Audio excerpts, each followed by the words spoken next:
नीचे भी फ्रंटलाइन 24 में आप सबों का स्वागत है। अभी हम पहुंचे हैं मिथिलांचल के प्रसिद्ध गांव दीप। ये विद्या की धरती है, खासकर संस्कृत विद्या में निपुण निष्णात विद्वान यहाँ हुए हैं। अभी हमारे साथ डॉक्टर राजनाथ झा जी हैं, जो बिहार के जाने माने ज्योतिषाचार्य हैं और कई संस्थान से जुड़े हुए हैं। कम उम्र में ही इन्होंने बहुत बड़ी उपलब्धि हासिल कर ली, बड़े ही विद्वान हैं। आज एक विशेष प्रयोजन से फ्रंटलाइन की टीम दीप गांव पहुंची है, जिसमें एक प्रदर्शनी लगाया गया है।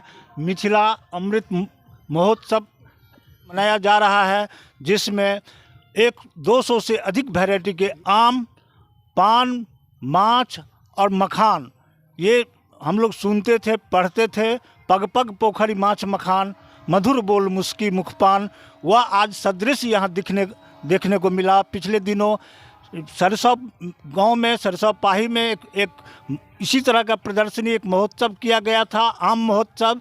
लेकिन दीप में जो महोत्सव किया गया है, उसमें सिर्फ आम नहीं, मछली भी कई प्रकार के, 100 से अधिक प्रकार के मछली है, 200 से अधिक प्रकार के आम हैं, पान है, 4 से 5 प्रकार के मखान है, कई तरह के ऐसे चीज़ जो मिथिला में ही उपलब्ध है और इसी के लिए मिथिला को प्रसिद्धि मिली है। वो चीज़ आज यहाँ राजनाथ झा जी के आवासीय परिसर में इस चीज़ को देखने को मिला है।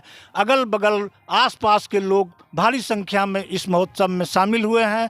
आइए हम जानते हैं उनसे कि किस उद्देश्य से, क्या सोचकर इन्होंने इस महत्वपूर्ण प्रदर्शनी या उत्सव महोत्सव मनाए हैं, जो अमृत महोत्सव के नाम से इसका नाम रखा गया है।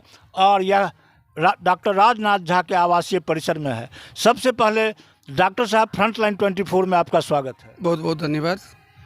अब बताइए कि अभी इतना बड़ा जो आप ये प्रदर्शनी किए हैं और जो प्रसिद्धि मिथिलांचल को मिला है आम, पान, माछ, मखान को लेकर, उसका सदृश उदाहरण आपने आज यहाँ प्रदर्शनी के माध्यम से दिखाया है। कैसे किया ऐसा, ये संभव कैसे हुआ, कैसे किया, क्या सोच आपके मन में आया कि ये प्रदर्शनी आप की है? दरअसल हमारे मिथिला के आदर्श परंपरा में इन 4 वस्तुओं का प्रचलन आदिकाल से चली आ रही है। आज से नहीं, अभी तो प्राचीन काल से ही से इतिहास गवाह है कि मिथिला में माछ, पान, मखान और आम की विशेषता रही है। दरअसल हम देश के विभिन्न जगहों पे जाते हैं तो प्रायः देखने को मिलता है कि 5 तरह का, 4 तरह का, 2 तरह का एक मालदा लेकर के लोग प्रसिद्धि पाए हुए हैं और कहते हैं कि आम का मतलब मालदा ही होता है। अभी तो ऐसा नहीं है। हमारे यहाँ 200, 400, 200 से ऊपर ही प्रकार के आम होते हैं, जो अभी तक तो हम लोगों ने 200 प्रकार के आम यहाँ पर रख पाए हैं। अभी तो इससे भी ज़्यादा आम की संख्याएँ हैं। और यहाँ खासियत ये है कि हर आम का अपना एक स्वाद होता है, अपना एक सुगंध होता है, अपना एक रस होता है। क्यों ये नहीं कि जर्दालू का जो टेस्ट है वो हमको जर्दा आम में मिलेगा और जर्दा का जो टेस्ट है वो हमको बम्बई आम में मिलेगा, या मालदा या फैजली या सजवनिया या विभिन्न तरह के जो नाम हैं। हर आम का एक अपना स्थान है, हर आम का अपना एक स्वाद है और हर आम का एक अपना महत्व है। तो प्राचीन काल से ही ये देवभूमि रहा है और देवताओं ऋषियों का चिंतन रहा है ये मिथिला। और यहाँ याज्ञवल्क्य से लेकर के कई ऋषि हुए हैं जो विश्वविख्यात हैं, प्रख्यात हैं। और उसी तरह मछली का भी यहाँ प्रचलन रहा है और मछली की भी प्रजाति हमारे यहाँ 52 प्रकार की प्रजातियाँ तो हमने लिखा है, इससे भी अधिक हो सकता है, जिसमें बहुत सारे मछलियाँ हमारे यहाँ उपलब्ध है। और मखाना तो है ही, मखान से तो मिथिला प्रचलित है ही। और मकान और ये सब कुछ जो है ये जल से संबंधित है। जल की यहाँ पग पग पोखर पान मखान, तो यहाँ तो तालाब की संख्या मिथिलांचल में सबसे अधिक है और ये जल से संबंधित है।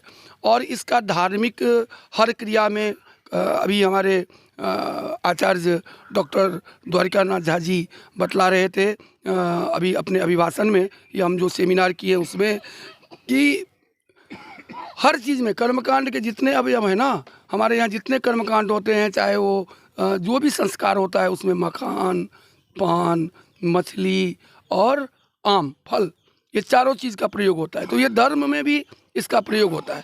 हम लोगों ने एक चेष्टा किया कि यहाँ पर जब आम की इतनी पैदावार होती है, आम इतने होते हैं, और जिस प्रदेश में आम नहीं होता वहाँ देखते हैं कि मतलब आम के रस बनाने का फ्रूटी आदि विभिन्न तरह के उपयोग लगा करके लोग उसको कर रहे हैं। जबकि हमारे मिथिलांचल में अगर इस तरह के कंपनी लगाया जाए, सरकार की अगर दृष्टि हो, तो यहाँ पर आम से संबंधित जितने भी वैरायटीज़ होते हैं उसमें इतनी विविधता आएगी, इतना टेस्ट आएगा। एक फ्रूटी की टेस्ट ही नहीं, फ्रूटी जैसे हज़ारों टेस्ट हम मिथिलावासी दे सकते हैं, और वो जगत को दे सकते हैं, दुनिया को दे सकते हैं। आवश्यकता है सरकार को भी इस पर मिथिलांचल पे नज़र डालने का, और अगर मिथिलांचल पे नज़र डाला जाएगा तो आम से लेकर के माछ, मखाना या फिर मछली, इसमें विश्व स्तरीय काम मिथिला में हो सकता है। तो मिथिला में स्वरोजगार डेवलप हो, और ये चीज़ जो है इसका संवर्धन हो, इसका संरक्षण हो, और ये ऐतिहासिक चीज़ है, प्राचीन काल से चली आ रही है, ये हमारा धरोहर है, ये हमारे मिथिलावासियों का पहचान है। तो हम अपनी पहचान को न भूलें और अपने पहचान को संजो के, और हम भी अपने अगले पीढ़ी को जैसे हमारे पूर्वज लोग देते आ रहे हैं वो आगे बढ़ती रहे, और इसका लाभ विश्व को प्राप्त हो। क्योंकि हम लोग तो मिथिलावासी वैदिक आर्ष वचन पे चलते हैं, सर्वे भवन्तु सुखिनः, सर्वे सन्तु निरामया, सर्वे भद्राणि पश्यन्तु, माँ कश्चित् दुःख भाग् भवेत्। इस वचन को आत्मसात करके हम मैथिल लोग चलते हैं, तो सभी के सुख के लिए ये अनिवार्य है। और अब ये बताइए हमको कि इतने तरह के वैरायटी आम, इतने वैरायटी की मछली, फिर मखाना, ये सब चीज़ आप कैसे एकत्रित कर लिए एक जगह, कैसे हुआ, कहाँ, सिर्फ दीप गांव से ही एकत्रित किए, इनमें किन किन लोगों का सहयोग मिला, ये इस पर थोड़ा सा आप अपना विचार प्रकट कर दें। देखिए, इसका संयोजन जो है Sita Lakhan agrotech multi services private limited company के द्वारा किया गया, सारा संयोजन किए हैं। और वस्तुतः इसमें बहुत सारे वैरायटी के जो आम हैं वो हमारे गांव के परिसर से ही प्राप्त हुआ है। हमारे गांव में इतने गांव के जितने किसान हैं और जितनी गाछियां हैं, सभी गाछी से आम का संकलन हुआ है। लगभग 150 प्रजाति के आम से ऊपर हमारे गांव से संकलित हुआ है। और विभिन्न जो हमारे इष्ट मित्र आदि हैं उनके गाछी में भी जो आम था, और जो आम उनके खास आम था, उनके गाछी में महत्वपूर्ण आम था, वो लोग भी उपलब्ध करवाए हैं।